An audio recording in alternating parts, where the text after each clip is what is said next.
Coaching में आपने एक कदम रखा और तीनों ट्रॉफी आपने खैबर पख्तूनख्वा के लिए जीती। हमारा भी यही मकसद है कि प्लेयरों को अच्छी तरह यूटिलाइज़ किया जाए। मैं नहीं समझता कि फॉरेनर जो कोच है पाकिस्तान के लिए सूटेबल हैं। तो बाबर आजम ऐसा है कि अगर इनको और लुक आफ्टर करें तो मैं समझता हूँ कि ये सारे रिकॉर्ड भी तोड़ सकते। इंडियन प्लेयर्स को पाकिस्तान के साथ कंपैरिजन नहीं कर सकते। पाकिस्तान में ज़्यादा टैलेंट है।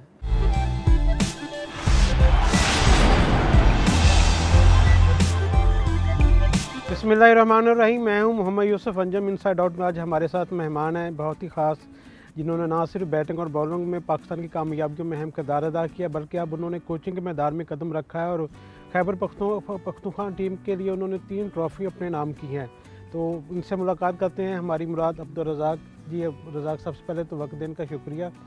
किस तरह देखते हैं कि कोचिंग में आपने एक कदम रखा और तीनों ट्रॉफ़ी आपने खैबर पख्तूनख्वा के लिए जीती? कहानी थोड़ी बताएंगे, ये सारा राज क्या है? नहीं, बड़ा अच्छा रहा। जैसे कि मैं कोचिंग करना चाह रहा था और ये कि मेरे लिए भी ये नई चीज़ थी और खैबर पख्तूनख्वा में बड़ा टैलेंट है।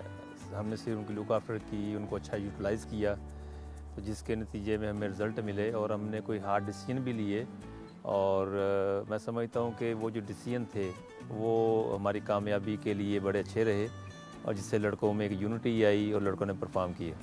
रज़ाक, अक्सर लोग तो कहते हैं कि हमारा जो डोमेस्टिक सिस्टम इतना अच्छा नहीं है, लड़कों का ख्याल नहीं रखा जाता, विकेटें अच्छी नहीं बनाई जाती। आपका तजर्बा बतौर कोच कैसा रहा इस तरह? देखिए, सबसे पहले तो बड़ा ज़बरदस्त ये सीज़न रहा और कोरोना के दौर में जिस तरह ये डोमेस्टिक हमारी पूरी कंप्लीट हुई, ये पूरा क्रेडिट पीसीबी को जाता है और बड़ा टफ़ था, प्लेयर्स के लिए भी टफ़ था। पर जिस तरह उनको कॉन्ट्रैक्ट दिए गए, उनको होटल अच्छे दिए गए, खाना पीना अच्छा दिया गया और ट्रैवलिंग अच्छी थी, तो ये सारी चीज़ें एक इंटरनेशनल प्लेयर के साथ होती हैं। तो इन्होंने ये जो स्टेप लिया है डोमेस्टिक प्लेयरों के साथ ये करने का, ये उसी के रिज़ल्ट्स हैं कि आप अभी देखें हसन अली, जो आपको 2 साल पहले बिल्कुल ऑफलाइन नज़र आए, उन्होंने डोमेस्टिक में अच्छा परफॉर्म किया और सेम काइंड ऑफ क्रिकेट थी, प्रेशर उन्होंने लेके उन्होंने बड़ी अच्छी बॉलिंग की और उसका रिज़ल्ट आपके सामने है कि उन्होंने आज टेस्ट मैच में 5 विकेटें भी ली हैं। तो यही पीसीबी का एम भी है, हमारा भी यही मकसद है कि प्लेयरों को अच्छी तरह यूटिलाइज़ किया जाए, अंडर प्रेशर रख के यूटिलाइज़ किया जाए। जब वो यहाँ डोमेस्टिक में परफॉर्म करें तो फिर जब इंटरनेशनल टीम में जाएं, इंटरनेशनल लेवल पे खेलें, तो वहाँ पे जाके फिर अच्छा परफॉर्म करें। आप खुद खेलते रहे हो, आप किसी को खिला रहे हो, तो कितना फ़र्क नज़र आया? क्या कुछ करना पड़ा ख़ास जो कोचिंग के लिए ज़रूरी समझा जाता है? देखिए, बात यह है कि मेरा कैरियर जो 17-18 साल का कैरियर है और उसमें काफ़ी कोचेज़ के अंडर खेला, काफ़ी कप्तानों के अंडर खेला, काफ़ी मैनेजमेंट के अंडर खेला। तो जो एज़ ए प्लेयर हमें जो डाउन करती थी चीज़ें, वो मैंने यहाँ नहीं की। जो एज़ ए प्लेयर आपको उठाती हैं, कॉन्फिडेंस देती हैं, जो मैनेजमेंट की तरफ से हो या कप्तान की तरफ से हो, तो वही चीज़ें मैंने यहाँ अप्लाई की, उसमें मैं कामयाब रहा।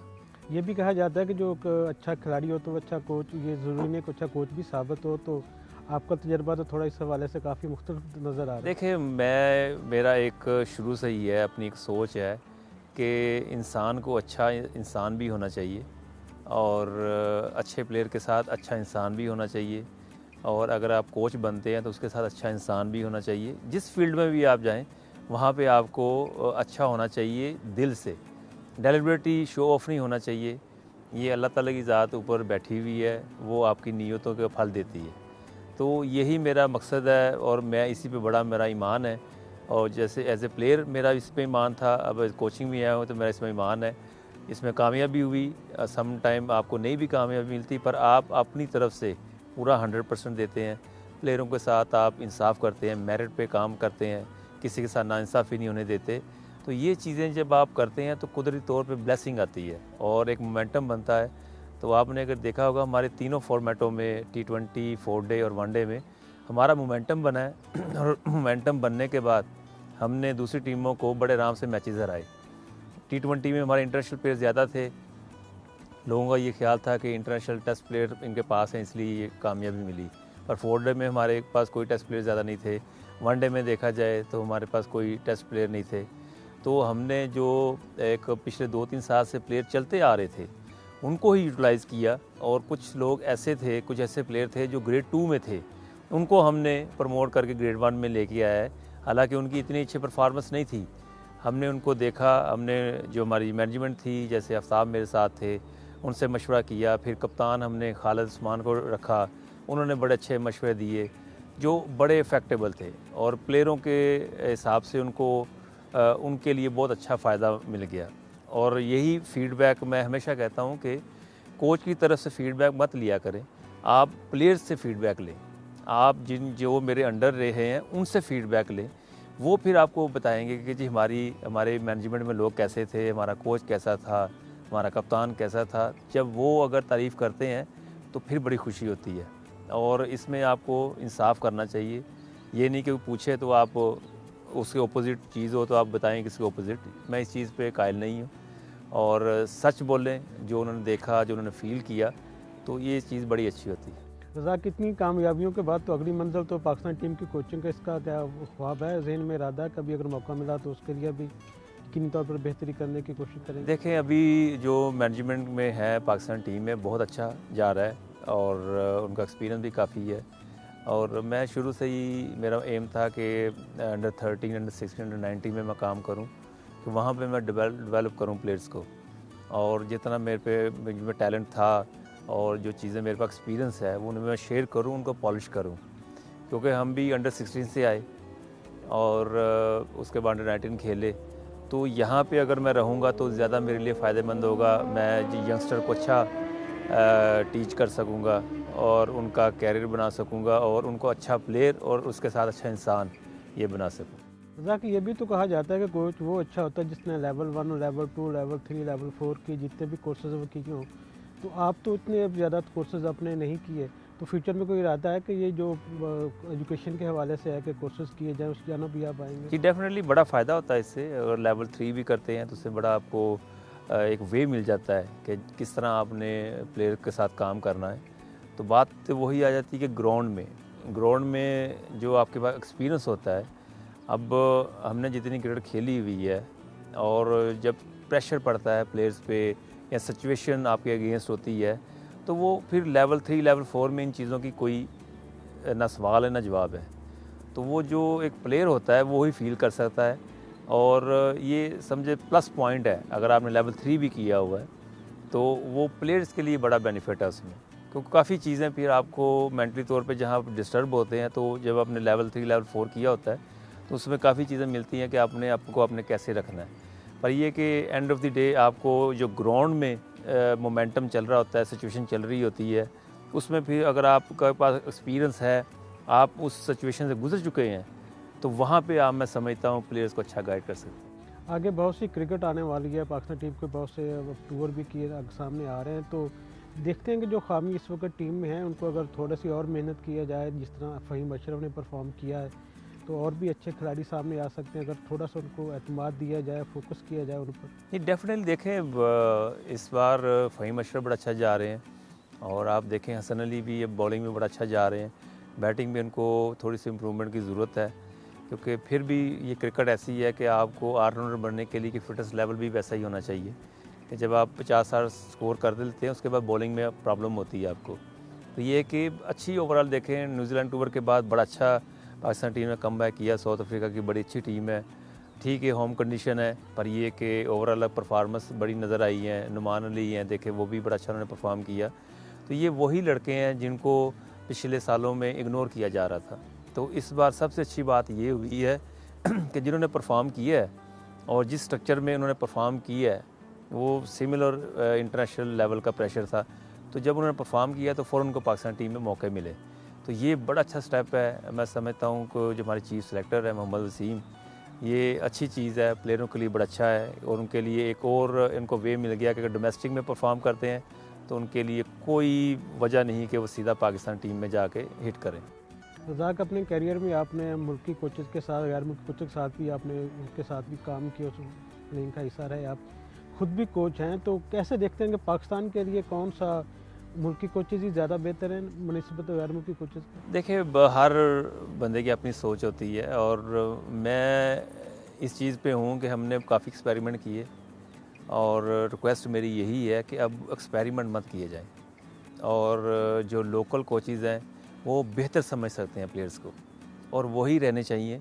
उनके साथ आपकी अंडरस्टैंडिंग अच्छी होती है और काफ़ी प्रॉब्लम होती है। अगर फॉरेनर कोच आता है तो वो हो सकता है उसके साथ वो शेयर ना कर सके, क्योंकि फॉरेनर ने हमेशा आपकी परफॉर्मेंस देखनी है कि ये परफॉर्म कर रहा है तो उसको कंटिन्यू करो, नहीं कर रहा तो उसको बाहर निकाल के वो दूसरे को यूज़ करेगा।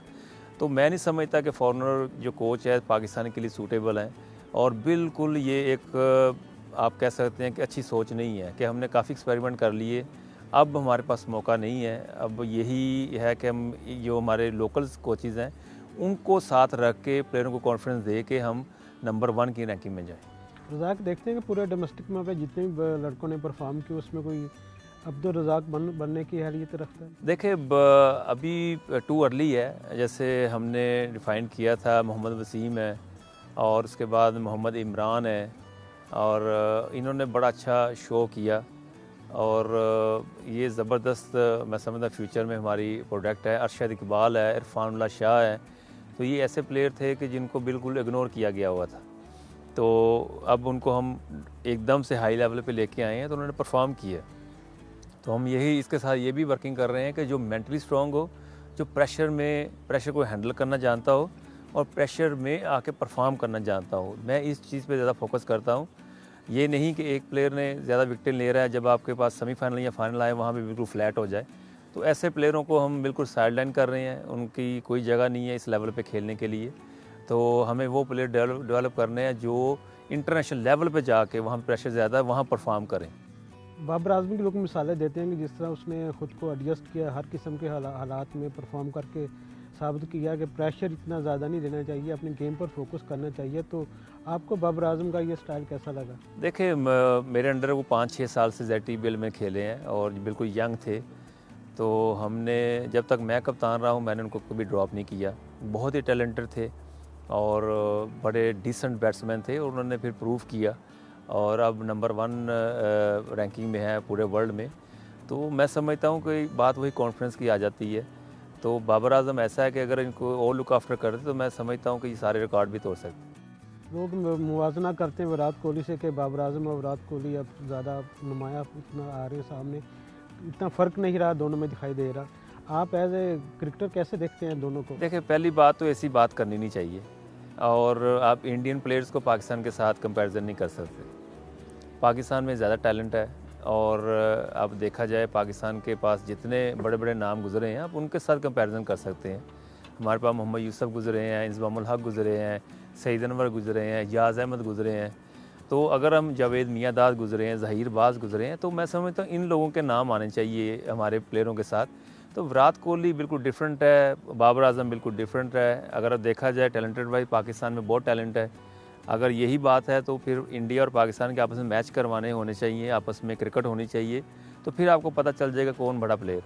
आप समझते हैं कि विराट कोहली और बाबर आजम एक ही मैदान में हो तो लोगों के लिए ज़्यादा पुरकशिश होगी वो लम्हात? नहीं, डेफिनेटली पता चलता है ना, वो फिर एक टीम का भी आएगा, आपको एक परफॉर्मेंस साफ नज़र आएगी कि जी ठीक है विराट कोहली ने बड़ा परफॉर्म किया पाकिस्तान के ख़िलाफ़, हम उनके ख़िलाफ़ नहीं है।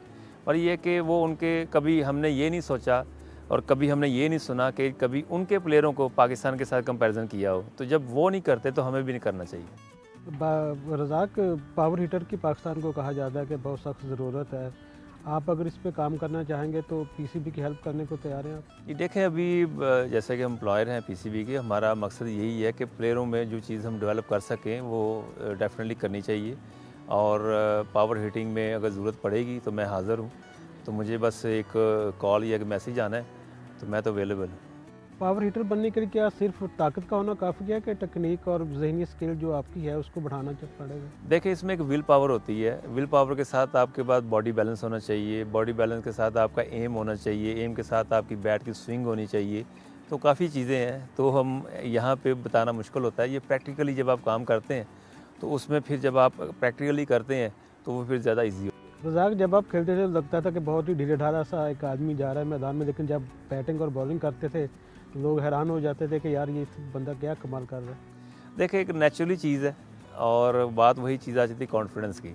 विल पावर के लिए आपके पास चांसेस ज़्यादा होते हैं जब आप हिटिंग करते हैं तो आउट होने के, तो इस चीज़ को दूर करना होता है पहले। तो अल्लाह का शुक्र है जब मैंने ये चीज़ें दूर कर दी अपने आप से तो फिर मैं इसमें कामयाब हुआ कि जो आपकी शॉट्स हैं वो आपको खेलनी चाहिए चाहे प्रेशर हो या ना हो। अब ये जो कहा जा रहा है कि फ़हीम अशरफ है, शादाब खान है, हमारे लिए काफ़ी आगे आगे जा सकते हैं, काफ़ी इसमें नाम कमा सकते हो एज बतौर ऑलराउंडर। आप इनको कैसे देखते हैं, क्या मशवरा देंगे दोनों को आप? मशवरा यही कि जो सेटिस्फेक्शन टीम को जितवाने में है वो आपकी अपनी इंडिविजुअल परफॉर्मेंस में नहीं है। अगर आपने 100 किया है और टीम हारी है, मेरे पॉइंट ऑफ व्यू से कुछ नहीं है। 5 विकेटें ली हैं, टीम हारी है, मेरे पॉइंट ऑफ व्यू से कुछ नहीं। अगर आपने 1 विकेट ली है और 10 स्कोर किया है जिससे टीम जीती है, तो मैं उस चीज़ को ज़्यादा प्रेफर करूँगा। तो मेरी नज़र में टीम फर्स्ट है, टीम की परफॉर्मेंस फर्स्ट है, बाद में इंडिविजुअल परफॉर्मेंस। रज़ाक, अगर फास्ट बॉलरों की बात की जाए तो हमारे यहाँ शाहीन अफरीदी एक ऐसा बॉलर है कि जो जिसको हर फॉर्मेट में परफॉर्म वो कर रहा है, तो लोग ये कहते हैं कि वर्कलोड उस पर ज़्यादा अगर होने से उसकी इंजरी का ख़तरा ज़्यादा है, तो आप क्या सुजेस्ट करेंगे उसके लिए, किस तरह उसको इस्तेमाल किया जाए? देखिए, बात यह है कि वर्कलोड तो अभी सुनने में आया है, और अगर आप देखा जाए, अगर पीछे चले जाएं, ऐसे 15-20 साल 25 साल पीछे चले जाएं, हमने वक़ार यूनुस को देखा हुआ है, हमने वसीम अकरम को देखा हुआ है, शोएब अख्तर को देखा हुआ है, जिस तरह वो बॉलिंग करते थे और लंबे लंबे स्पेल करते थे प्रैक्टिस में भी या फिर ट्रेनिंग करते थे। तो जितनी आप ट्रेनिंग अप टू मार्क करते हैं, आपको वर्कलोड का पता भी नहीं होता। ये है कि ऑफ द फील्ड आपको टाइम देना पड़ता है, अपनी लुक आफ्टर करनी पड़ती है, बॉडी की, मसल्स की, हर चीज़ पे आपको काम करना पड़ता है। जब उस पर काम करेंगे तो वर्कलोड ख़त्म हो जाएगा। रज़ाक, बहुत शुक्रिया आपका। ये थे अब्दुल रज़ाक, जिनका ये कहना है कि बतौर कोच उनका तजर्बा काफ़ी अच्छा है, अगर उनको मुस्तक़बिल में मौका मिला पाकिस्तान की कोचिंग का तो उसके लिए भी तैयार हैं। आपको हमारा ये प्रोग्राम कैसा लगा, अपनी राय से ज़रूर आगाह कीजिएगा। उस वक्त एक इजाज़त दें। अल्लाह हाफ़िज़।